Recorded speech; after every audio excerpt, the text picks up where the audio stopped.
Hello student, आज का हमारा टॉपिक रहेगा मनोसामाजिक विकास सिद्धांत। मनोसामाजिक विकास सिद्धांत से पहले मैं तुम्हें बता दूं, मनोसामाजिक विकास सिद्धांत हम पिछली क्लासेस में क्या पढ़ रहे थे। हम पढ़ रहे थे विकास के सिद्धांत यानी कि थ्योरी ऑफ डेवलपमेंट। अब थ्योरी ऑफ डेवलपमेंट में हमने दो विकास के सिद्धांत पढ़ लिए थे। एक तो मनोलैंगिक विकास सिद्धांत पढ़ लिया था और एक हमने जीन मनोलैंगिक विकास सिद्धांत किसका था, सिगमंड फ्राइड का था। और एक हमने क्या पढ़ लिया था, एक हमने जीन प्याजे की थ्योरी पढ़ ली थी। आज हम किसकी थ्योरी पढ़ेंगे, एरिक्सन की थ्योरी पढ़ेंगे, जिसका कंप्लीट नेम है एरिक एरिक्सन। इन्होंने क्या दिया था, मनोसामाजिक विकास सिद्धांत दिया था, यानी कि साइको सोशल डेवलपमेंट थ्योरी। यानी कि हमारे सिद्धांत का नाम क्या रहेगा,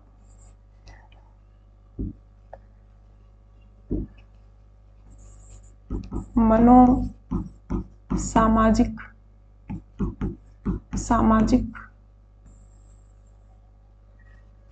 विकास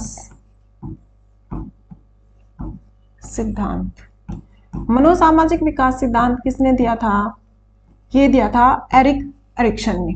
ठीक है, उससे पहले हमने क्या पढ़ा था, कॉग्निटिव डेवलपमेंट थ्योरी पढ़ी थी। कॉग्निटिव डेवलपमेंट थ्योरी किसकी थी, जीन प्याजे की थी। उससे पहले हमने क्या पढ़ा था, मनोलैंगिक विकास सिद्धांत, जो कि इन्होंने दिया था, सिगमंड फ्राइड ने दिया था। और आज हम पढ़ेंगे मनोसामाजिक विकास सिद्धांत। इसको इंग्लिश में क्या कहते हैं, साइको सोशल डेवलपमेंट थ्योरी। इसके प्रवर्तक कौन है, इनके प्रवर्तक हैं एरिक एरिक्सन। कहीं कहीं पर एरिक्सन लिखा होगा और इनका कंप्लीट नाम क्या था, एरिक एरिक्सन। यानी कि इनके प्रवर्तक। ये सिद्धांत किसने दिया था, हमें सिद्धांत का नाम और उसके मनोवैज्ञानिक कौन थे ये हमें पेयर में पूछ लिया जाता है। अभी क्या पढ़ रहे हैं, मनोसामाजिक, यानी कि एक बच्चे के ऊपर समाज का इफेक्ट कितना रहता है, और ये किसने दिया था, एरिक्सन ने। यानी कि इनके प्रवर्तक का नाम क्या था, एरिक एरिक्सन। एरिक एरिक्सन, ठीक है। इसमें उन्होंने एक व्यक्ति की अवस्थाओं को 8 भागों में बांटा था। यानी कि यहाँ पर इन्होंने कितनी अवस्थाओं की बात की थी, 8 अवस्थाओं की बात की थी। और 8 अवस्थाओं में उन्होंने पूरे जीवन का विस्तार कर दिया था।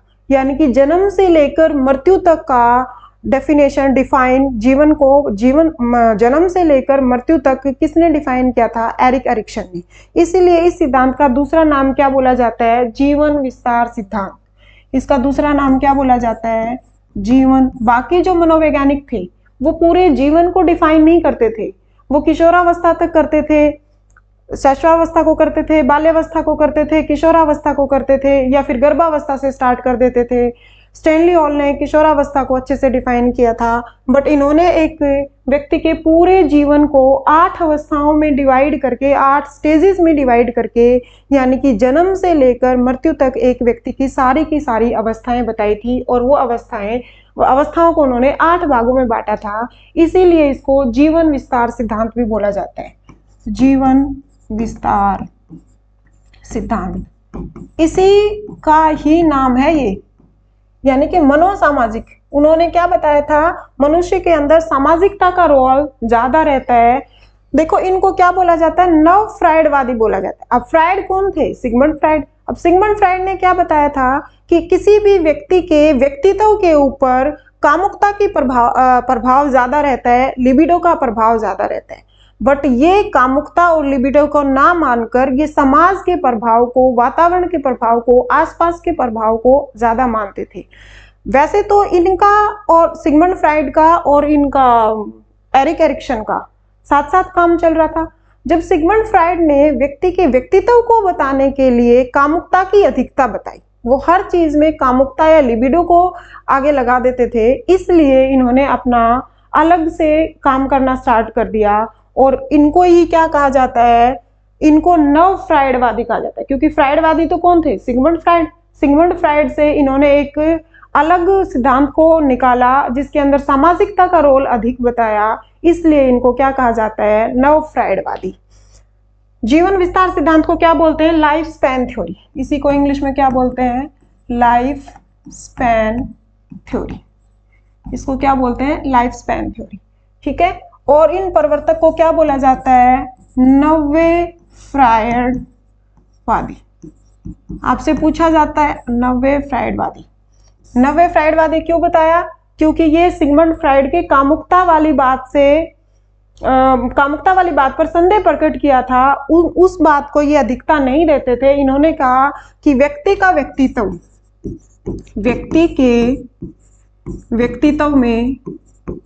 व्यक्तित्व में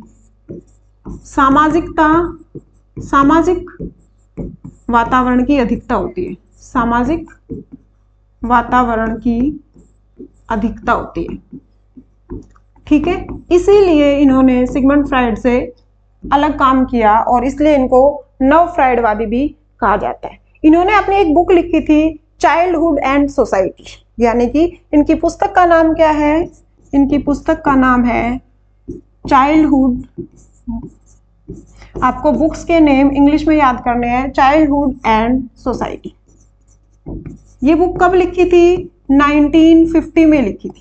लेकिन फिर इस बुक के अंदर कुछ चेंजेस किए गए थे, यानी कि उसी बुक का रिवाइज्ड वर्जन कब लेकर आए थे? ये 1963 में। यानी कि इस बुक को चाइल्डहुड एंड सोसाइटी, इसके अंदर एक बच्चे के व्यक्तित्व के विकास में, यानी कि जब बच्चे का व्यक्तित्व, किसी व्यक्ति की पर्सनैलिटी के बारे में पढ़ते हैं, उसकी पर्सनैलिटी किस तरीके से डेवलप होती है, उस पर्सनैलिटी के डेवलपमेंट को इस बुक में लिखा था। और उस डेवलपमेंट में उन्होंने किसका अहम रोल बताया था? सोसाइटी का, सामाजिकता का बताया था। ठीक है। इस बुक का रिवाइज्ड वर्जन कब आया था? 1963 में। फिर से रिपीट कर देती हूँ, हम क्या पढ़ रहे हैं? मनोसामाजिक विकास सिद्धांत पढ़ते हैं। इसको इंग्लिश में बोलते हैं साइको सोशल डेवलपमेंट थ्योरी। किसने दी थी? एरिक्सन ने दी थी। एरिक्सन की बुक का नाम क्या था? Childhood and society. ये सिगमंड फ्रायड से किस बात पर अलग हुए थे? क्योंकि सिगमंड फ्रायड ने कामुकता को अधिकता दी थी, लिबिडो को अधिकता बताई थी, और इससे अलग होकर इन्होंने ये क्या बन गए थे? नव फ्रायडवादी का नाम दिया जाता है। इन्होंने पूरे जीवन का विस्तार 8 अवस्थाओं में बांटा था, इसलिए इनको जीवन विस्तार सिद्धांत भी। क्योंकि बाकी सारे मनोवैज्ञानिक थे, वो किसको डिफाइन करते थे? बाल विकास को, यानी कि किशोरावस्था तक अध्ययन करते थे। इन्होंने जीवन की 8 अवस्थाओं को डिफाइन किया था, इसलिए इनको लाइफ स्पैन थ्योरी के नाम से भी जाना जाता है, जीवन विस्तार सिद्धांत के नाम से भी इनको जाना जाता है। ठीक है। और क्या किया था? यहाँ पर एक आदमी किसी द्वंद्व की स्थिति में रहता है, यानी कि किसी संकट की स्थिति में रहता है। अगर उसके व्यक्तित्व के ऊपर सारी पॉजिटिविटी अधिक होगी तो वह आदमी सकारात्मक विचार रखेगा। अगर उसके ऊपर नेगेटिविटी हावी होगी तो वो नेगेटिव विचार रखेगा, और इसीलिए वो अपनी पहचान को खोजता रहता है, यानी कि वो एक संकट में रहता है। मैं अच्छा हूं, मैं बुरा हूं, मैं स्वतंत्र हूं, मैं किसी के अधीन हूं, मेरे अंदर हीनता की भावना है, या मैं प्रेशर में हूं। ठीक है। वो किसी एक संकट के बीच में रहता है।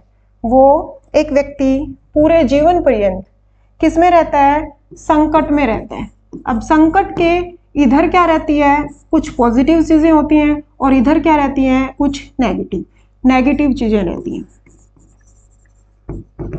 और इधर क्या रहती है? पॉजिटिव। उसके बीच में वो बैलेंस बनाने की कोशिश करता है, और संकट से ही उसके शील गुण निकल कर आते हैं कि उसके अंदर किस चीज की अधिकता है, सकारात्मकता अधिकता है, या उसके अंदर नकारात्मकता भावना अधिक है। ठीक है। इसीलिए इसको पहचान की खोज नाम दिया, या पहचान संकट, इसी का दूसरा नाम। जैसे यहाँ पर बोला था जीवन विस्तार सिद्धांत, और इसी में क्या बोलते हैं? पहचान की खोज या पहचान संकट। वो अपनी पहचान की खोज करता रहता है, पहचान की खोज, या फिर इसी को क्या बोलते हैं? पहचान संकट का सिद्धांत, पहचान संकट का सिद्धांत। क्राइसिस आते हैं उसकी लाइफ में, मतलब वो पॉजिटिव अधिक है या नेगेटिव अधिक है, इसी संकट में, इसी डिलेमा में रहता है, इसलिए इसको पहचान की खोज या पहचान संकट का सिद्धांत नाम दिया गया। देखो अभी तक इसके कितने नाम बताए हैं मैंने? एक तो क्या बताया? मनोसामाजिक विकास सिद्धांत, साइको सोशल डेवलपमेंटल थ्योरी। फिर क्या बोला इसको? जीवन विस्तार सिद्धांत, यानी कि पूरे लाइफ स्पैन को ये डिफाइन करता है। जन्म से लेकर मृत्यु तक, इसीलिए इसको लाइफ स्पैन थ्योरी बोला। पहला नाम क्या था इनका? Psycho social development. दूसरा नाम क्या था? जीवन पर्यंत जीवन विस्तार सिद्धांत, लाइफ स्पैन थ्योरी। और तीसरा क्या था? ये पहचान बनाने की कोशिश करता है। आगे आगे समझते जाओगे पहचान किस तरीके से बनाता है, यानी कि हमेशा डिलेमा में रहता है। ये इसका जितने भी अवस्थाएं हैं उनके दो दो नाम है, ठीक है। दिस बनाम दिस, मतलब ये बनाम ये, या तो ये या तो वो, कभी भी सिंगल नाम से नहीं आएगा क्वेश्चन। अभी आगे समझाऊंगी तब क्लियर होगा। दो दो अवस्थाएं आती हैं और उसमें वो अपनी पहचान ढूंढता रहता है, ठीक है। विश्वास बनाम अविश्वास, ट्रस्ट वर्सेस अनट्रस्ट, यानी कि उसको विश्वास है या उसको विश्वास नहीं है। इसी डिलेमा में वो अपना पूरा जीवन बिता देता है। तो इसी को पहचान की खोज बोला जाता है या पहचान संकट का सिद्धांत बोला जाता है, ठीक है। उनकी बुक का नाम क्या था? Childhood and society. कब लिखी गई थी? 1950 में। फिर उसका रिवाइज्ड वर्जन कब आया था? 1963 में, ठीक है। अब चाइल्डहुड एंड सोसाइटी में उन्होंने व्यक्ति को 8 अवस्थाओं में बांटा, और वो 8 अवस्थाओं का पहले मैं तुम्हें टाइम पीरियड बता देती हूँ। वो टाइम पीरियड स्टार्टिंग की जो 5 अवस्थाएं थी सिगमंड फ्राइड की, जिसके अंदर वो लैंगिक विकासात्मक सिद्धांत को बताता है, वही 5 अवस्थाएं सेम है। उनका टाइम पीरियड और इनका एरिक एरिक्सन का टाइम पीरियड पहली 5 अवस्थाओं का सेम था। देखो पहली टाइम अवस्थाओं का इन्होंने कितनी अवस्थाएं बांटी? 8 अवस्थाएं। जबकि सिगमंड फ्राइड ने कितनी अवस्थाएं दी थी? 5 अवस्थाएं दी थी, जो मुखीय, गुदीय, लैंगिक, फिर लेटेंसी स्टेज था, फिर ज्ञानेंद्रिय स्टेज था। ये 5 अवस्थाएं दी थी। किसने दी थी? सिगमंड फ्राइड ने लैंगिक अवस्थाएं दी थी। ऐसे इन्होंने कितनी अवस्थाएं दी हैं? जीवन पर्यंत की 8 अवस्थाएं। कितनी अवस्थाएं दी हैं? 8 अवस्थाएं। पहला टाइम पीरियड क्या दिया इन्होंने? 0 से 1.5 साल, ठीक है। कई कई बुक के ऊपर 0 से 1 साल भी लिखा है, किसी किसी बुक पर 0 से 2 साल भी लिखा है, और किसी किसी बुक में 0 से 1.5 साल लिखा है, या फिर उसी को कह देते हैं 18 महीने। क्योंकि देखो 1.5 साल में कितने होते हैं? 1 साल में 12 महीने, आधे साल में 6 महीने, तो 12 और 6 18 महीने। यानी कि इसी को क्या लिखा होता है कहीं कहीं पर? 0 से 18 माह, ठीक है। ये क्या थी? पहली अवस्था। दूसरी अवस्था क्या रहेगी? 18 माह से लेकर 3 वर्ष, 18 माह से लेकर 3 वर्ष, यानी कि 1.5 वर्ष से लेकर 3 वर्ष। तीसरी अवस्था क्या रहेगी? 3 वर्ष से लेकर 5 वर्ष, 3 वर्ष से लेकर 5 वर्ष। नेक्स्ट क्या रहेगी? 5 से 12। चौथी क्या रहेगी? 5 से 12 वर्ष। पांचवी रहेगी 12 से 18 वर्ष। छठी क्या रहेगी? 18 से 35 वर्ष। किसी किसी बुक में 18 से 30 भी लिखा होगा, किसी किसी में 18 से 37 भी लिखा होगा। हम मानते हैं 18 से 35 वर्ष। सातवीं अवस्था क्या रहेगी? 36 से 55 वर्ष। अब किसी किसी बुक में ये 36 से 65 वर्ष भी लिखा होगा। और आठवीं अवस्था क्या रहेगी? 55 वर्ष के बाद, 55 वर्ष के बाद। अब यहाँ जहाँ 65 लिखा होगा तो वहां पर क्या लिखा होगा? 65 वर्ष के बाद, ठीक है। अगर आप ध्यान से देखें तो ये जो 5 अवस्थाएं ये वाली थी, ये किसने भी दी थी? ये सिगमंड फ्राइड ने भी दी थी। ये किसने दी थी? सिगमंड फ्राइड ने। और ये सारी की सारी अवस्थाएं किसने दी हैं? एरिक एरिक्सन ने। किसने दी हैं? एरिक एरिक्सन ने। यानी कि इन्होंने तो क्या बता दिया? पूरे जीवन को डिफाइन कर दिया, पूरे जीवन, लाइफ स्पैन थ्योरी, इसीलिए इसको बोला जाता है जन्म से लेकर मृत्यु तक। ये जो पहली 5 अवस्थाएं थी, याद हो तो तुम्हें मैंने मनोविश्लेषणात्मक सिद्धांत बताया था, साइको एनालिटिकल थ्योरी बताई थी, साइको एनालिटिकल डेवलपमेंट थ्योरी बताई थी सिगमंड फ्राइड की। उसके अंदर पहली 5 अवस्थाएं यही थी। उसके अंदर जो हमने लैंगिक अवस्थाएं पढ़ी थी, जो सबसे पहले क्या थी? मुखीय थी, फिर गुदीय थी, फिर लैंगिक थी, फिर लेटेंसी स्टेज था, और फिर ज्ञानेंद्रिय स्टेज था, जनेंद्रिय स्टेज था। वो 5 अवस्थाओं का टाइम पीरियड सेम था। उनको क्या बोला जाता है? फ्राइडवादी। इनको क्या बोला जाता है? नवे फ्राइडवादी। निकल कर तो ये वहीं से आए थे, साथ साथ काम कर रहे थे, लेकिन एक चीज के ऊपर डिफरेंसेस आए, वो क्या था? कामुकता। उसी बात पर आकर इन्होंने एक अलग से सिद्धांत बना दिया। इन्होंने क्या कहा कि बच्चे की पर्सनैलिटी के ऊपर, बच्चे के व्यक्तित्व के ऊपर सबसे ज्यादा इफेक्ट किसका पड़ता है? वातावरण का पड़ता है, पर्यावरण का पड़ता है। इसी बात को लेकर वो उनसे अलग हो गए थे। उनका टाइम पीरियड और ये वाला टाइम पीरियड पांचों अवस्थाओं का क्या था? सेम। सिगमंड फ्राइड ने कितनी अवस्थाएं दी थी? 5। और एरिक एरिक्सन ने कितनी अवस्थाएं दी है? 8। ये 3 अवस्थाएं बाद में दी है, ठीक है। लेकिन व्यक्ति का व्यक्तित्व इन्हीं 5 अवस्थाओं में निकल जाता है, बाकी फिर इन्होंने आगे तक डिफाइन कर दिया। इनका टाइम पीरियड की बात करें तो इनको क्या बोला जाता है? इनको क्या बोला जाता है? शैशवावस्था, क्योंकि वो पूछ लेता है। जो एरिक एरिक्सन की शैशवावस्था का टाइम पीरियड बताओ तो उनका क्या था? 0 से 18 माह। सिगमंड फ्राइड का भी क्या था? 0 से 18 माह। अगली अवस्था क्या है? प्री बाल्यावस्था। इसको क्या बोलते हैं हम? प्री बाल्यावस्था। इसको क्या बोला जाता है? प्री बाल्यावस्था, ठीक है। उससे आगे वाली को क्या बोला जाता है? पूर्व बाल्यावस्था। इसको क्या बोला जाता है? पूर्व बाल्यावस्था। इसको क्या बोला जाता है? उत्तर बाल्यावस्था। 12 से 18 इसको क्या बोला जाता है? किशोरावस्था, ठीक है। फिर ये क्या आ जाती है? प्रौढ़ावस्था। प्रौढ़ हो जाते हैं, प्रौढ़ावस्था। और इसी को क्या बोल दिया जाता है? प्री, या फिर क्या बोला जाता है इसको? पूर्व वयस्क अवस्था। इसको क्या बोला जाता है? पूर्व प्री वयस्क अवस्था। इसको क्या बोला जाता है?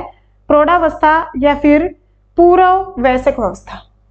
दूसरा नाम क्या बोला जाता है इसका? पूर्व वयस्क अवस्था, यानी कि बुढ़ापे की तरफ चलना स्टार्ट कर देता है, ठीक है। फिर अगली को क्या बोला जाता है? मध्य वयस्क अवस्था, ठीक है। और यहां पर जाकर क्या आ जाता है? बुढ़ापा आ जाता है। वृद्धावस्था, वृद्धावस्था बोला जाता है, या फिर इसी को क्या बोला जाता है? वयस्क अवस्था, वयस्क अवस्था। इनके ये नाम भी याद कर लेना, इनका ये टाइम पीरियड तो मस्ट है याद करना। वैसे भी बोल देता है कि एरिक एरिक्सन की 5वीं अवस्था का टाइम पीरियड बताओ, तो 5वीं अवस्था कौन से है? किशोरावस्था वाली। यहां से सबसे ज्यादा क्वेश्चन निकल कर आते हैं किशोरावस्था से। 5वीं अवस्था क्या है? किशोरावस्था, जिसका टाइम पीरियड क्या है? 12 से 18 वर्ष। प्रौढ़ावस्था में टाइम पीरियड क्या है? 18 से 35 वर्ष। मध्य अवस्था में क्या है? 36 से 55, या कहीं पर 36 से 65 लिखा होता है। और वृद्धावस्था का टाइम पीरियड क्या है? 55 वर्ष के बाद या 65 वर्ष के बाद। ये 8 अवस्थाओं को हमने इस तरीके से बांट दिया। अब क्या बात करेंगे कि उनके नाम क्या थे? उनके नाम पेयर में आते हैं, और पेयर के अंदर ही वो पूछ लेता है, नाम देगा, उसका टाइम पीरियड पूछेगा, या उस व्यक्ति के अंदर अधिकता किस चीज की, उसके अंदर शील गुण, ट्रेट, जिसको इंग्लिश में बोलते हैं ट्रेट, यानी कि कौन से गुण निकल कर आते हैं। यहाँ से 3 टाइप के क्वेश्चन बनते हैं। उसका टाइम पीरियड पूछेगा अवस्था का, उस अवस्था का नाम पूछ लेगा, और उसके अंदर शील गुण कौन से निकल कर आते हैं। एक एक को हम डिफाइन करेंगे। पहली अवस्था क्या है? विश्वास बनाम अविश्वास। पहली अवस्था का नाम क्या है? फर्स्ट, यानी कि यहां पर मैं लिख दूंगी आयु, यहां लिखेंगे हम अवस्था, टेबल बना लेना, अवस्था, और ये क्या है? कर्म, ठीक है। और यहां पर क्या लिखेंगे हम? उसके अंदर शील गुण। क्या शील गुण निकल कर आएगा? शील गुण। अब पहली अवस्था का नाम क्या है? इंग्लिश और हिंदी दोनों में याद कर लेना। पहली अवस्था फर्स्ट, टाइम पीरियड क्या बताया था? 0 से लेकर 18 माह, ठीक है। अब अवस्था का नाम क्या है? विश्वास बनाम अविश्वास। पहली अवस्था का नाम क्या है? विश्वास बनाम अविश्वास। यानी कि इसमें किस टाइप? अविश्वास। किस टाइप का द्वंद्व रहता है? यानी कि पॉजिटिविटी ज्यादा होगी तो उस बच्चे में विश्वास। जब बच्चा जन्म लेता है वो तो बिल्कुल कोरी प्लेट की तरह रहता है। प्लेटो ने बोला था कि बच्चे का माइंड जब जन्म लेता है तो कोरी प्लेट की तरह रहता है, यानी कि जब उसके अंदर, अब वो सबसे पहले किसके कांटेक्ट में आता है? समाज, क्योंकि ये किसका, एरिक एरिक्सन ने किसकी बात की है? मनोसामाजिक विकास सिद्धांत की बात करी है। अब समाज में सबसे पहले कौन आता है? फैमिली। और फैमिली में भी सबसे पहले कौन आती है? माँ आती है। जब बच्चा जन्म लेता है तो सबसे पहला कांटेक्ट, सबसे ज्यादा मैक्सिमम टाइम वो किसके साथ स्पेंड करता है? अपनी माँ के साथ स्पेंड करता है। अब माँ उसको कितना प्यार कर रही है, बच्चा रो रहा है उसको फीड कितनी देर में करवा रही है, बच्चा गिल्ला हो गया उसको सूखे कपड़े कब कितनी देर में चेंज कर रही है, वहीं से उसका डेवलपमेंट होना स्टार्ट हो जाता है। अगर उसकी माँ उसको बहुत ज़्यादा प्यार दुलार कर रही है, उससे हंसकर बातें कर रही है, उसके साथ खेल रही है, टाइम स्पेंड कर रही है, तो उस बच्चे को अपनी माँ के ऊपर क्या हो जाता है? विश्वास। अब ये टाइम पीरियड क्या है? 0 से 18 माह। अब 18 माह तक तो ये सोचो कि बच्चा चलना भी स्टार्ट कर देता है, 1.5 साल का हो जाता है, फैमिली के भी कांटेक्ट में आता है। अब फैमिली उसको कितना प्यार दुलार कर रही है, उसको भूख लगने पर तुरंत खाना खिला रही है, या वो रो रो कर पागल हो जाता है तब उसकी माँ उसको दूध पिलाती है या फैमिली उसको खाना देती है।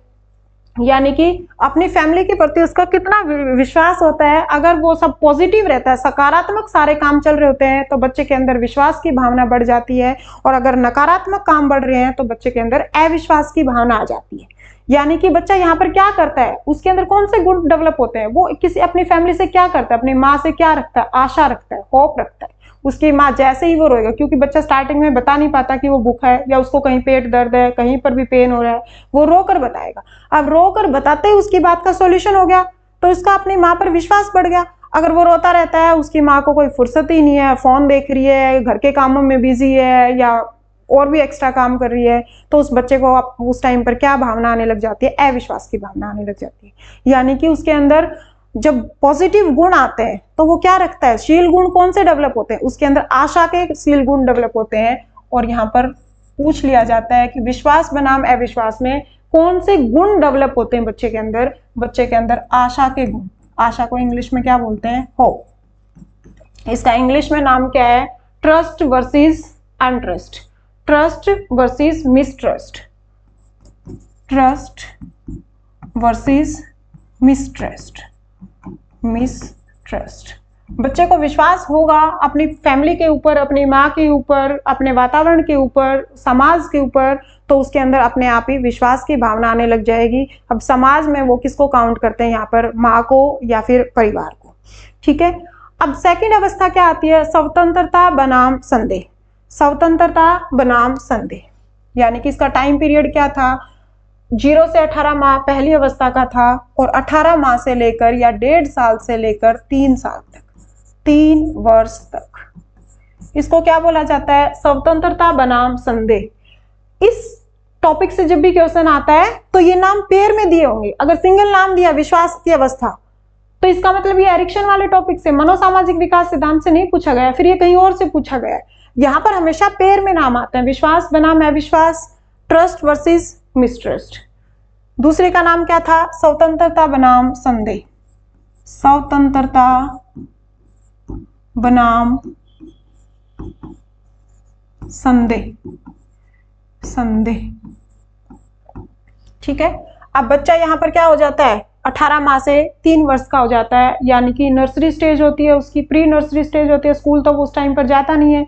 तो उस बच्चे के अंदर कितनी स्वतंत्रता है? जैसे बच्चे ने टॉयलेट कर दिया, ठीक है, अब टॉयलेट क्या इस टाइम पर क्या दिया जाता है? टॉयलेट ट्रेनिंग दी जाती है। अब बच्चे को कई बार पता ही नहीं लगता, ठीक है, तो माँ उसको समझाती है या फैमिली वाले उसको समझाते हैं कि टॉयलेट करने की, पोटी करने की ये वाली जगह है, ठीक है, बच्चा उसी जगह पर करेगा, इतनी देर तक वो कंट्रोल करके रखेगा। अब वो कंट्रोल करके रखेगा, बेटा वहां फोन रखा है, तो वो कंट्रोल करके रखेगा, तो इसका मतलब उसके अंदर क्या आ जाती है? स्वतंत्रता की भावना आ जाती है। उसी को वो क्या बोलता है? स्वायत्तता की भावना बोलता है। उसको वो क्या बोलता है? स्वायत्तता की भावना बोलता है। और बच्चे ने अगर पोटी कर दिया, सुसु कर दिया, उसी टाइम पर उसको किसी ने डांट दिया, फैमिली में डांट दिया, या घर में गेस्ट आए हुए थे और उसकी माँ ने कहा ये क्या कर दिया तूने, ये गंदा काम कर दिया, क्यों कर दिया ये, तो वो वहां पर क्या करने लग जाता है? संदेह करने लग जाता है। और संदेह करते टाइम अगर वो रात को सो भी रहा है तो उसके माइंड में हीनता की भावना आने लग जाती है। वो उसको बार बार ये समझ में आता है कि कहीं मेरा बिस्तर में टॉयलेट ना निकल जाए। ठीक है, तो ये जो 18 माह से लेकर 3 वर्ष वाली आयु है, इसमें बच्चे को क्या बोला जाता है? स्वतंत्रता बनाम संदेह की अवस्था बोला जाता है। और यहाँ पर क्या दी जाती है? टॉयलेट ट्रेनिंग दी जाती है। ठीक है, अब टॉयलेट ट्रेनिंग मतलब वो कंट्रोल करना सीख गया। अगर उसको ये लगता है कि तू कंट्रोल कर सकता है, ठीक है, तो उसके अंदर कौन से शील गुण का विकास हो जाता है? इच्छा शक्ति। यहाँ पर उसके कौन से शील गुण का विकास हो जाता है? इच्छा शक्ति। इसी को इंग्लिश में क्या बोला जाता है, विल पावर, यानी कि उसकी विल पावर क्या है, पॉजिटिव है। अगर वो स्वतंत्र है, मतलब उसने कंट्रोल कर लिया, वो पर्यावरण के साथ स्वतंत्रता के साथ बिहेव करता है, तो उसके अंदर संकट नहीं आता, वो सकारात्मक बिहेवियर करेगा, सकारात्मक उसका विकास होगा। अगर उसको उसी टाइम पर डांट दिया तो वो हर टाइम दुविधा में रहने लग जाएगा, उसको खुद के ऊपर ही एक संदेह की भावना आने लग जाएगी, यानी कि नकारात्मक भाव आने लग जाएगा। तो इसका मतलब क्या कह सकते हैं, उसका डेवलपमेंट समाज के हिसाब से अच्छा नहीं हो रहा, यानी कि यहाँ पर वो अपने आप के अंदर संदेह प्रकट करने लग जाएगा। और इसको क्या बोला जाता है, autonomy versus doubt. Autonomy versus doubt, इसको क्या बोला जाता है इंग्लिश में, ऑटोनॉमी वर्सेस डाउट। संदेह को क्या कहा जाता है इंग्लिश में, डाउट कहा जाता है। इसका इंग्लिश नेम क्या है, ऑटोनॉमी वर्सेस डाउट। इसके बाद, और इसका विल पावर क्या थी, इच्छा शक्ति, इसका शील गुण क्या था, इच्छा शक्ति, उसको इंग्लिश में क्या कहा जाता है, विल पावर। थर्ड स्टेज क्या आती है, पहल बनाम दोष। थर्ड स्टेज का टाइम पीरियड क्या रहेगा, 3 वर्ष से लेकर 5 वर्ष तक, ठीक है। अब यहां पर क्या होता है, पहल बनाम दोष, इसका नाम क्या है, पहल बनाम दोष, ठीक है। अगर उसको अपनी मां पर विश्वास है, उसके अंदर पॉजिटिविटी है, स्वतंत्रता है, तो वो किसी काम को करने की पहल करने लगता है। जैसे मम्मी खाना बना रही है तो वो क्या करता है, आटा लेता है, वो कहती है कि मम्मा मैं भी रोटियां बनाऊंगी।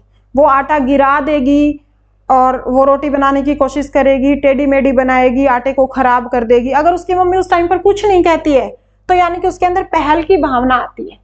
और अगर उसी टाइम उसने आटा गिराया, चींटियां आ गई, आटे को खराब कर दिया और उसकी माँ ने उसको डांट दिया, फटकार दिया, तो उसके अंदर दोष की भावना आने लग जाती है, ठीक है। यानी कि इसको क्या बोला जाता है, इनिशिएटिव वर्सेस गिल्ट। इसको क्या बोला जाता है इंग्लिश में, इनिशिएटिव। इनिशिएट करती है वो किसी काम को। मान लो माँ कपड़े धो रही है, बच्चा आता है ठुमक ठुमक कर और आकर कहता है कि मम्मा मेरे को भी कपड़े धोने हैं। अब वो साबुन लगा रहा है, साबुन को खराब कर रहा है, सर्फ को खराब कर दिया, या कपड़े को दूसरी तरफ साफ धुले हुए कपड़ों को गंदे कपड़ों में मिक्स कर दिया, गंदे कपड़ों को धुले हुए में मिक्स कर दिया। तो उसी टाइम पर अगर उसकी माँ कुछ नहीं कहती तो वो किसी काम को करने की इनिशिएटिव लेता है, पहल करता है। और डांट दिया तो उसके अंदर दोष की भावना आ जाती है, तो इसीलिए उसको क्या बोला जाता है, गिल्ट की भावना बोला जाता है, ठीक है। यानी कि बच्चा जो काम कर रहा है उसकी माँ को उस पर विश्वास है, उसकी माँ को उस पर विश्वास है। अब बच्चा यहाँ सेकंड स्टेज में क्या था, स्वतंत्र होना स्टार्ट कर देता है। अगर उसकी माँ डांटना, उसके ऊपर फटकारना स्टार्ट कर देती है तो वो संदेह की भावना लाना स्टार्ट कर देता है। और ये टाइम पीरियड क्या था, 18 वर्ष से 3 वर्ष, 3 वर्ष से 5 वर्ष। इसको प्री स्कूल एज भी बोला जाता है, यानी कि स्कूल जाने की मतलब प्री स्कूल एज भी बोला जाता है। आंगनबाड़ी में बच्चा जाना स्टार्ट कर देता है, बाहर से खेल कर आता है, आकर उसकी माँ कपड़े धो रही है, वो कहता है कि मैं भी साथ में धोऊंगा। या फिर उसके क्या करता है, वो उसकी माँ खाना बना रही है तो वो कहता है कि मैं भी खाना बनाऊंगा। अगर उसको काम कर लेने दिया जाए तो पॉजिटिविटी आ जाएगी, और नहीं करने दिया जाएगा तो उसके अंदर गिल्ट की भावना आ जाएगी। और इसी को बोला जाता है इनिशिएटिव वर्सेस गिल्ट, ठीक है। अब यहाँ पर उसका क्या होता है, बच्चे का एक टारगेट होता है कि मुझे खाना बनाना है, मुझे कपड़े धोना है, यानी कि उसका शील गुण क्या होता है, उसके कुछ उद्देश्य होते हैं, उसके कुछ उद्देश्य होते हैं। और इसी को क्या बोला जाता है, टारगेट्स बोला जाता है, या उनको इंग्लिश में क्या बोला जाता है, पर्पज। ये पूछ लिया जाता है कौन सी एज में बच्चे के उद्देश्य होते हैं एरिक एरिक्सन के हिसाब से। तो तीसरी स्टेज थी जिसका टाइम पीरियड था 3 वर्ष से लेकर 5 वर्ष तक, वो प्री स्कूल एज भी बोला जाता है उसको। और यहाँ पर क्या करता है, पहल बनाम दोष, इनिशिएटिव वर्सेस गिल्ट। इंग्लिश में इनिशिएटिव वर्सेस गिल्ट और हिंदी में क्या होता है उसका, पहल बनाम दोष। उसका एक फिक्स टारगेट होता है कि वो इस टारगेट पर जाकर ये काम करेगा। उसको कपड़े धोने हैं, उसको खाना बनाना है।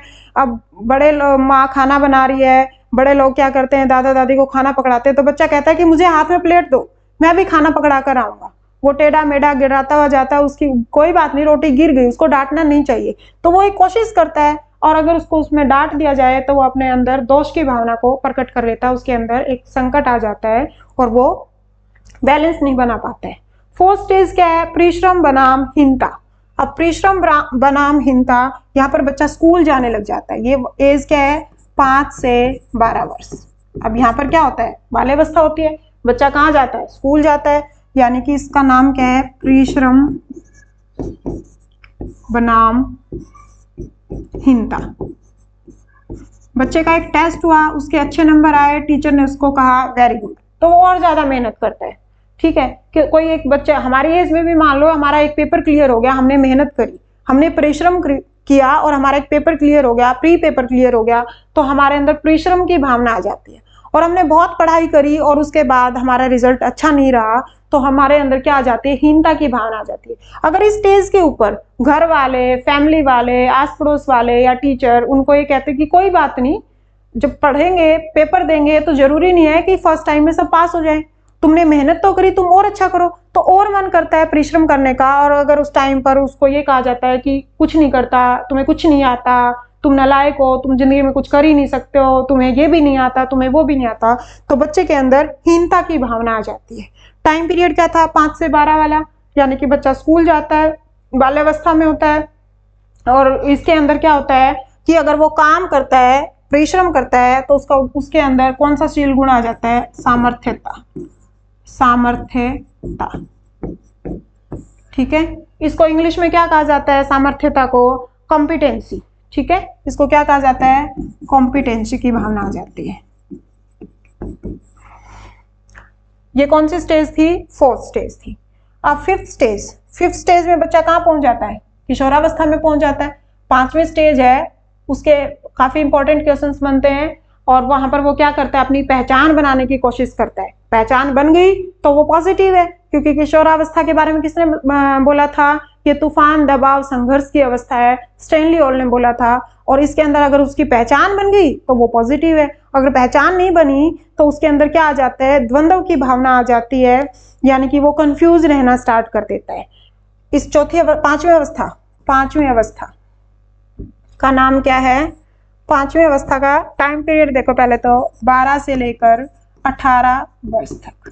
ठीक है, यहाँ पर क्या करता है बच्चा, पहचान बनाने की कोशिश करता है। पहचान बनाम द्वंद्व पूछ लिया जाता है, पहचान बनाम द्वंद्व कौन सी अवस्था है, एरिक एरिक्सन की 5वीं अवस्था है। क्या करता है वो, पहचान बनाने की कोशिश करता है, वो एक अच्छा नेता बनने की कोशिश करता है, वो समाज के अंदर मतलब कई बार क्या होता है कि बच्चा बड़ों के बीच में बैठा है तो उसको कह देते हैं कि यहाँ क्या कर रहा है, तेरा यहाँ क्या काम है, तू छोटे बच्चों में बैठ। जो छोटे बच्चों में कहता है कि तू बड़ा हो गया है, मतलब वो द्वंद्व की अवस्था में रहता है, वो खुद ही कंफ्यूज रहता है, उसको नहीं पता कि वो बड़ा हो गया, वो छोटा हो गया, वो अपनी पहचान ढूंढता रहता है, वो कंफ्यूज रहता है, वो छोटा है या वो बड़ा है। ठीक है, अब बच्चा इस टाइम पर 10th कर लेता है, 10th करके जैसे वो 11th में जाता है तो उसको ये दिक्कत रहती है कि मैं कौन सा सब्जेक्ट चूज करूं, मुझे सीए बनना है तो मैं सिर्फ कॉमर्स पढ़ूंगा, अब सीए बन के फिर मैं क्या करूंगा, मतलब वो द्वंद्व की स्थिति में रहता है। अब मुझे डॉक्टर बनना है तो मुझे तो बायोलॉजी नहीं आती, मेरे को बनना तो डॉक्टर था, तो मुझे यही सब्जेक्ट नहीं आता, सब्जेक्ट चूज करने में। या कॉलेज में जाता है तो उसको नेतृत्व की भावना, मतलब मैं ही नेता बनूं, मुझे ही सब सुने, तो वो अपनी पहचान, अपनी आइडेंटिटी ढूंढने की कोशिश करता है। और इसीलिए इसको इंग्लिश में कहते हैं आइडेंटिटी वर्सेस कंफ्यूजन, पहचान बनाम द्वंद्व, यानी कि इंग्लिश में क्या कहते हैं इसको, आइडेंटिटी वर्सेस कंफ्यूजन। अब यहाँ पर वो क्या करता है, वो यहाँ पर अपना कर्तव्य ढूंढता है कि मेरा क्या काम है, वो अपनी उसके अंदर कौन से शील गुण आ जाते हैं, कर्तव्य परायणता के आ जाते हैं, फिडिलिटी के आ जाते हैं। यानी कि यहाँ पर वो क्या ढूंढता है, कर्तव्य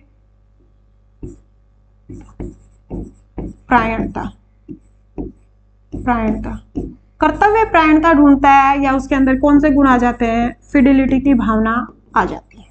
ठीक है, ये कौन सी अवस्था है, 5वीं। कौन से टाइम पीरियड होता है, किशोरावस्था।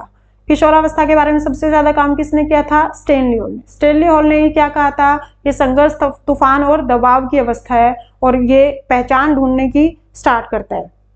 ठीक है, उससे पहले एक का नाम इंग्लिश में नहीं लिखा था हमने, परिश्रम बनाम हीनता, इसको लिख लेना, इंडस्ट्री वर्सेस इन्फीरियरिटी। हीनता को क्या बोलते हैं, इन्फीरियर, वो अपने अंदर हीन भावना पैदा कर लेता है और मेहनत करता है, परिश्रम करता है, तो उसको क्या बोलते हैं, इंडस्ट्री। यानी कि इसी को मैं यहाँ छोटा सा लिख देती हूँ, इसको इंग्लिश में क्या कहते हैं,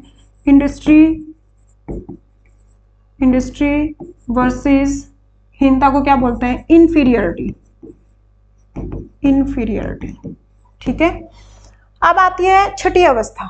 छठी अवस्था में क्या होता है कि इस छठी अवस्था का टाइम पीरियड देखो, छठी अवस्था का टाइम पीरियड क्या है, 18 वर्ष से लेकर 35 वर्ष, यानी कि बच्चे की यहाँ पर क्या हो जाती है, शादी हो जाती है, वो रिश्ते बनाना स्टार्ट कर देता है। अब वो रिश्ते बहुत ज्यादा क्लोज बनेंगे तो घनिष्ठता हो जाएगी, अगर उसके रिश्तों के अंदर खटास आने लग जाएगा, वो कंफ्यूज हो जाएगा, ऊपर से उसको पहले उसके ऊपर विश्वास नहीं था, फिर उसमें स्वतंत्रता भी नहीं थी, फिर पहल भी नहीं थी, परिश्रम भी नहीं करता है, पहचान भी नहीं बनाता है, तो उसके अंदर क्या आ जाएगी, अलगाव की भावना आ जाएगी। अगर ये इधर वाली सारी चीजें करता जाएगा तो उसके अंदर उसके रिश्तों में क्या आ जाएगी, घनिष्ठता आ जाएगी। चाहे वो पति पत्नी का रिश्ता हो, एक लड़का है वो समाज में अलग अलग भूमिकाएं निभाता है। देखो एक अगला पेज लेती हूँ, एक लड़का है, ठीक है। अब लड़का किसी का मामा हो सकता है, किसी का भाई हो सकता है, लड़का तो एक ही है, किसी का पति हो सकता है, किसी का पोता हो सकता है, और क्या हो सकता है, लड़का किसी का दादा हो सकता है, किसी का चाचा हो सकता है, या फिर वो क्या हो सकते हैं, किसी के पिताजी हो सकते हैं। अब लड़का एक ही है, ठीक है, उसके बहुत सारे रिश्ते। अब वो अगर मामा का रिश्ता निभा रहा है तो साथ में वो चाचा का भी रिश्ता निभाएगा, ठीक है, वो चाचा होने की रिस्पॉन्सिबिलिटी भी पूरी करेगा। यानी कि समाज के साथ हम क्या पढ़ रहे हैं, मनोसामाजिक विकास सिद्धांत पढ़ रहे हैं। अब समाज में अगर वो एक रोल प्ले कर रहा है और बाकी रोल प्ले नहीं कर रहा है, यानी कि उसका डेवलपमेंट अच्छे से नहीं हो पा रहा है, उसके जितने भी रिश्ते हैं हर रिश्ते से वो घनिष्ठता रखेगा, तो उसके अंदर क्या रहेगा, पॉजिटिविटी रहेगी, ठीक है, मधुरता रहेगी उसके रिश्तों में। अगर वो रिश्ते खराब करने लग जाएगा तो उसके अंदर कौन सी भावना आ जाएगी, अलगाव की भावना आने लग जाएगी। और ये टाइम पीरियड क्या है, 18 से 35 वर्ष। इसमें शादी हो जाती है, शादी हो जाती है तो ससुराल वालों के साथ भी, चाहे लड़की है चाहे लड़का है, ससुराल वालों के साथ भी अलग अलग रिश्ते बनते हैं। लड़की है तो किसी की बुआ बन रही है, किसी की मौसी बन रही है, किसी की मामी बन रही है, किसी की चाची बन रही है, किसी की बहू है तो फिर किसी की बेटी भी है। अब वो सारे रिश्ते समाज के साथ सही तरीके से चलाकर चलेगी तो इसके अंदर क्या रहेगी, पॉजिटिविटी, यानी कि उसके रिश्तों में क्या आएगी, मधुरता आएगी, घनिष्ठता आएगी। अगर वो रिश्तों से दूर भागना स्टार्ट कर देगी तो उसके अंदर क्या आ जाएगा, अलगाव की भावना आ जाएगी, ठीक है। तो इसको क्या बोलते हैं, इंटीमेसी और आइसोलेशन की अवस्था। हम कौन से पेज पर थे, ये वाला।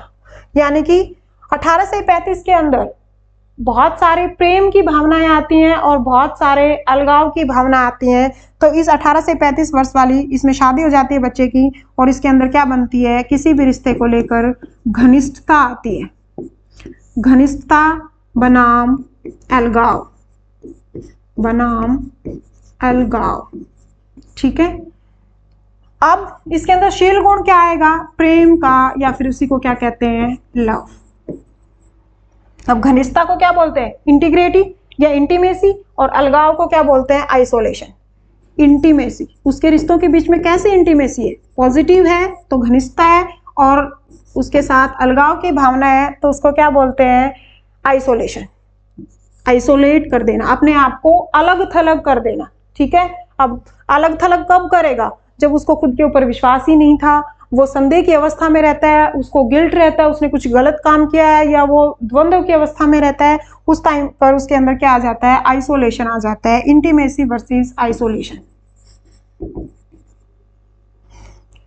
नेक्स्ट क्या है, सातवीं अवस्था। कितनी अवस्थाएं दी थी कैरी करेक्शन ने, 8 अवस्थाएं दी थी। सातवीं अवस्था कौन सी होती है, सातवीं अवस्था कब होती है, 35 वर्ष से लेकर 55 वर्ष। शादी हो गई, बच्चे हो गए, बच्चे हॉस्टल चले गए, कॉलेज चले गए, अब वो क्या करता है, उनकी देखभाल के बारे में सोचता है। अब अगर वो सब पॉजिटिव चल रहा था उसके अंदर, तो वो क्या सोचता है कि मैंने अपने बच्चे के लिए एक प्लॉट ये ले रखा है, अब मेरे सैलरी के इतने पैसे इकट्ठे हो गए, मैं यहाँ पर एक प्लॉट ले लेता हूँ, या फिर मैं अभी घर बना देता हूँ। अब बच्चा हॉस्टल चला गया तो किस टाइप की बातें करेगा, वो ये नहीं पूछेगा कि क्लास में टीचर आया था या नहीं आया था, वो ये जरूर पूछेगा कि तुमने खाने में क्या बनाया। वो रूम लेकर रहता है तो पूछेगा खाने में क्या बनाया, हॉस्टल में रहता है तो पूछेगा मैस में क्या मिला। यानी कि उसके अंदर मतलब वो बच्चों की देखभाल करना स्टार्ट कर देता है। ये कौन सी अवस्था है, सातवीं अवस्था। शादी हो गई 18 से 35 में, 35 से 55 में बच्चे हो गए, बच्चे कॉलेज जाने लायक हो गए होंगे, इतने बड़े तो जरूर हो गए होंगे।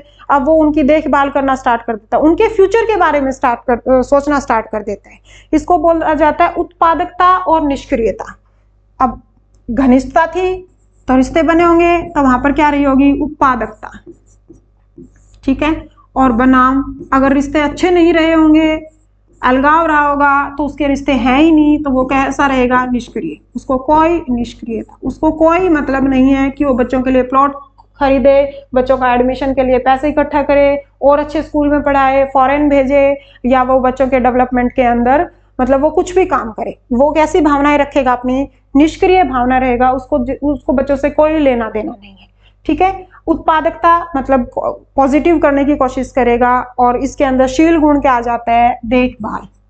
इसको क्या बोला जाता है इंग्लिश में, देखभाल, केयर, देखभाल की अवस्था, या फिर क्या बोलेंगे उसको, केयर की अवस्था, ठीक है। उत्पादकता को इंग्लिश में क्या बोलते हैं जेनरेटिव, और निष्क्रियता को क्या बोलते हैं, डिस्पेयर, स्टैग्नेशन।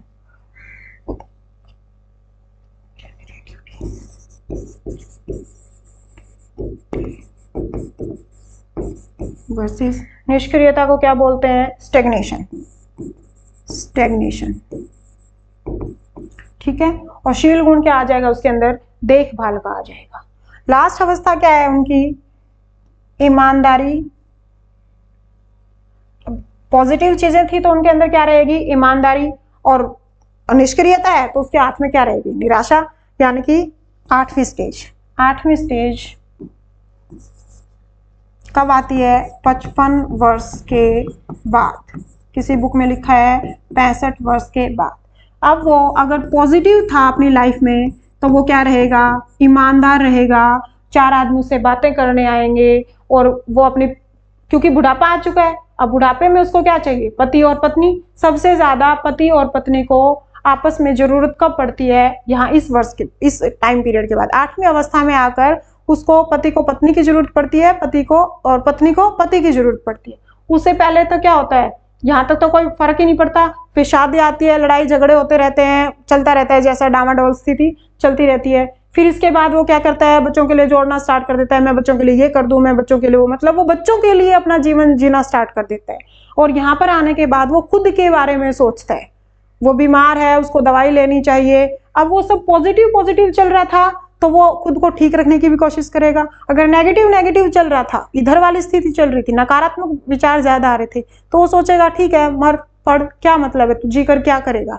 यानी कि यहाँ पर वो, उसने पीछे क्या किया, वो हम ऐसे करते थे, हमारे टाइम में ऐसे होता था, हमने इतनी मेहनत करी, मैंने ये किया, ऐसी बात करेगा वो पॉजिटिविटी में। और जिसके अंदर उसको कोई मतलब ही नहीं है, निराशा है, उसने यहाँ पर क्या था, उसको खुद को डाउट था, खुद के ऊपर द्वंद्व था, संदेह रहता था, वो समाज के साथ अलगाव की भावना रखता था, रिश्तों में विश्वास नहीं रखता था, उसके अंदर निष्क्रियता आ गई थी, तो वो कैसा रहेगा, निराश रहेगा। ईमानदारी बनाम, लास्ट अवस्था का नाम क्या है, ईमानदारी बनाम निराशा, निराशा, ठीक है। इसको इंग्लिश में क्या बोलते हैं, इंटीग्रिटी, डिस्पेयर। और इसके अंदर क्या आता है, इसके अंदर शील गुण क्या आता है, बुद्धिमत्ता। यहाँ पर क्या आ जाती है उसकी, उसके अंदर बुद्धिमत्ता, या फिर उसी को क्या बोलते हैं, विजडम पावर, ठीक है। एरिक्सन ने एक व्यक्ति के व्यक्तित्व को बताने के लिए 8 अवस्थाएं बताई। 8 अवस्थाओं में उन्होंने 8 अवस्थाएं उन्होंने पेयर में बताई। आपके क्वेश्चन कहाँ से बनते हैं, उसके आयु से, उसके टाइम पीरियड से, उसके काल से बनते हैं। फिर उनके नाम क्या थे, हिंदी और इंग्लिश दोनों में देख लेना, याद कर लेना। फिर उनके क्या थे, उनके ट्रेट क्या थे, उनके शील गुण क्या थे, व्यक्ति के व्यक्तित्व के कौन से टाइम पीरियड में कौन सा गुण निकल कर आता है, उसका उद्देश्य कैसा रहता है, गोल ओरिएंटेड बिहेवियर कब रहता है, उसके अंदर सामर्थ्य, कॉम्पिटेंसी कब आती है, वो कर्तव्य प्राण, जब वो 5वीं अवस्था होती है। 5वीं अवस्था कौन सी थी, पहचान बनाम द्वंद्व, यानी कि किशोरावस्था। यहाँ से सबसे ज्यादा क्वेश्चन पूछे जाते हैं। कर्तव्य प्राणता, उसको इंग्लिश में बोलते हैं फिडिलिटी। फिर उसके बाद आता है, शादी हो गई, रिश्ते बनने स्टार्ट हो गए, 2 फैमिलीज में रिश्ते बनने स्टार्ट हो गए, रिश्ते ज्यादा बनने लगे, जैसे चाचा है वो मामा बन गया, या किसी का फूफा है, या किसी के अंकल हैं ताऊजी बन गए, ऐसे प्रेम और लव की स्टेज आती है। फिर थोड़ा सा और बड़ा हुआ, 7वीं स्टेज आई 35 से 55 वर्ष वाली, वहां पर वो जोड़ना, जनरेट करना स्टार्ट कर देता है, उत्पादकता स्टार्ट कर देता है। और जिसको कोई मतलब ही नहीं है, जिसके अंदर नेगेटिविटी ज्यादा है, संकट, क्राइसिस, नेगेटिविटी वाले हावी हैं, तो उसके अंदर निष्क्रियता आ जाती है। और फिर लास्ट स्टेज क्या है, ईमानदारी बनाम निराशा, जिसको बोलते हैं integrity and versus despair, integrity versus despair. ठीक है, अगर आपको ये वाला टाइम पीरियड याद रहेगा तो आप यहां से भी अंदाजा लगा पाएंगे। एक बार मैं रिपीट करवा देती हूँ, 8 अवस्थाएं। पहली अवस्था क्या थी हमारी, 0 से 18 वाली, विश्वास बनाम अविश्वास। बच्चे को अपनी माँ पर विश्वास है तो उसके अंदर सकारात्मक विचार आएंगे, और अगर अपनी माँ पर, अपनी फैमिली पर विश्वास नहीं है तो वो अभी से मिसट्रस्ट की भावना रखने लग जाएगा, अविश्वास की भावना लग जाएगा। बच्चा गिल्ला हो गया, रो रहा है, उसकी माँ उसके कपड़े चेंज करने नहीं आ रही है, उसको अपनी माँ से विश्वास उठ गया। पहला गुरु कौन होता है, माँ होता है, और माँ के ऊपर से विश्वास उठ गया तो उसके अंदर, उसकी व्यक्तित्व के अंदर नेगेटिविटी की भावना ज्यादा आ जाएगी। किसी भी बच्चे के ऊपर, छोटा बच्चा है, फूल जैसा है, उसको प्यार की जरूरत होती है, उसको केयर की जरूरत होती है। जब प्यार और केयर नहीं मिलेगा तो उसका विश्वास ही नहीं बनेगा। सबसे पहला विश्वास उसका माँ पर बनना जरूरी है, फिर फैमिली पर आता है, फिर पर्यावरण, वातावरण, समाज पर आता है। दूसरी अवस्था क्या थी, 18 से 3 वर्ष, स्वतंत्रता बनाम संदेह, स्वायत्ता बनाम इसको क्या बोलते हैं, ऑटोनॉमी वर्सेस डाउट। यहाँ पर बच्चे को स्वतंत्रता है, ठीक है, बच्चे से टॉयलेट निकल गया, अगर उसको डांट दिया तो उसको संदेह होने लग जाएगा, वो नींद में भी ढंग से सो नहीं पाएगा, उसको लगेगा कि मम्मा डांटेगी। ठीक है, अगर स्टार्टिंग में उसको बता दिया जाए कि यहाँ पर टॉयलेट करना है, ये टॉयलेट करने की जगह है, और कपड़ों में नहीं करना, वहां जाकर करना है, क्योंकि 18 से 1.5 वर्ष से 3 वर्ष तो बच्चे को इतना आइडिया आता है, समझ आ जाती है उसको। तो इसको क्या, यहाँ पर क्या दी जाती है, टॉयलेट ट्रेनिंग। यहाँ पर क्या दी जाती है, टॉयलेट ट्रेनिंग। यहाँ पर दी जाती है टॉयलेट ट्रेनिंग। और जो सिगमंड फ्राइड की दूसरी अवस्था थी, गुदिया अवस्था थी, वहां पर भी क्या दी जाती थी, टॉयलेट ट्रेनिंग। तीसरी अवस्था क्या है, पहल बनाम दोष। बच्चा काम कोशिश करता है कि मैं ये कर दूं, मैं खाना पकड़ा दूं, मैं रोटी बना दूं, मैं कपड़े धुलवा दूं, मैं जूते पॉलिश कर लूं, मैं अपने शर्ट के बटन पहन लूं, मतलब ये शर्ट के बटन बंद कर लूं, उल्टे सीधे जैसे भी करेगा। पहल बनाम दोष, या उसको बात बात पर टोक देंगे, ये नहीं आता, ऐसे नहीं करना, तो वह उसके अंदर क्या आ जाती है, दोष की भावना आ जाती है। फिर चौथी अवस्था है बाल्यावस्था वाली, स्कूल जाता है बच्चा, परिश्रम बनाम हीनता। बच्चा अच्छा काम करता है, उसको शाबाशी दी जाती है तो वो और मेहनत करता है, और अगर वो काम करता है और उसको फिर उसकी काम में कमी निकाल दी जाती है तो उसके अंदर हीनता की भावना आने लग जाती है। फिर जब किशोरावस्था आती है, कॉलेज गोइंग स्टूडेंट होता है, उसके अंदर क्या होता है, पहचान बनाने का उसका मन करता है, नेतृत्व की भावना आ जाती है, और वो अगर बन गई तो ठीक है, नहीं बनी तो उसके अंदर शक होने लग जाता है, संदेह होने लग जाता है, द्वंद्व की भावना आने लग जाती है। फिर उसके बाद शादी होगी 18 से 35 वर्ष में, वहां पर घनिष्ठता आ जाती है, रिश्तों में बहुत ज्यादा क्लोजनेस आती है तो घनिष्ठता की भावना होगी, और रिश्ते नहीं बनते हैं सही तरीके से तो अलगाव की भावना आने लग जाती है। शील गुण क्या रहेगा, प्रेम। उससे अगली अवस्था क्या है, उत्पादकता। वो अपने बच्चों के लिए बहुत कुछ करता रहता है, अपने समाज के लिए बहुत कुछ करता रहता है। ठीक है, जितने भी रिश्ते बने, एक बच्चे के अलग अलग, एक आदमी के अलग अलग रोल होते हैं, वो अलग अलग रिश्ते निभाता है। अब उन रिश्तों में क्लोजनेस है तो घनिष्ठता रहेगी, और अगर उनके अंदर क्लोजनेस नहीं है तो अलगाव की भावना आ जाएगी। अब अलगाव है तो लास्ट स्टेज में क्या रहेगा, निष्क्रिय, रिश्ते तो है ही नहीं, तो वो बुढ़ापे में क्या करेगा, उसका मन ही नहीं करेगा जीने का, वो हर टाइम उसको लगा रहेगा कि तेरा तो कोई नहीं है, तू क्या करेगा जी पे, तो वो बार बार अपनी मौत को बुलावा देता रहेगा। अगर उसने घनिष्ठता थी, उसके रिश्तों में अच्छी थी, तो 4 आदमी उसे पूछने भी आएंगे, बात भी करने आएंगे। ठीक है, ये किसने दिया था, ये एरिक एरिक्सन की 8 अवस्थाएं थी, और एरिक एरिक्सन को क्या बोला जाता है, नव्य फ्राइडवादी, क्योंकि वो सिगमंड फ्राइड की 5 अवस्थाओं से तो सेम चल रहे थे। ये जो 5 अवस्थाएं थी, सिगमंड फ्राइड ने भी यही टाइम पीरियड बताया था, बट सिगमंड फ्राइड किसको अधिकता बताते थे, कामुकता को, और जबकि एरिक एरिक्सन ने किसकी अधिकता बताई, समाज की, वातावरण की अवस्थाएं बताई। याद रखना, एरिक एरिक्सन की जो 8 अवस्थाएं हैं उसके अंदर अलग अलग, मतलब डबल डबल स्टेजेस दी गई है। ठीक है, ड्यूल स्टेजेस दी गई है, जैसे कि विश्वास बनाम अविश्वास, दूसरी क्या है, स्वतंत्रता बनाम संदेह, तीसरी क्या है, पहल बनाम दोष, चौथी परिश्रम बनाम हीनता, 5वीं क्या है, पहचान बनाम द्वंद्व, फिर घनिष्ठता बनाम अलगाव, और फिर क्या आता है, उत्पादकता और निष्क्रियता, और लास्ट में क्या जाती है, ईमानदारी और निराशा। टाइम पीरियड जरूर याद रख लेना, 0 से 18 माह, 18 से 3 वर्ष, 3 से 5 वर्ष, 5 से 12, 12 से 18, 18 से 35 और 35 के बाद 55 और 55 के बाद तक मृत्यु पर्यंत। ठीक है, आज की क्लास को हम यहीं खत्म करते हैं। हमने पढ़ा है एरिक एरिक्सन का मनोसामाजिक विकास सिद्धांत, जिसको बोलते हैं psycho social development theory. Thank you.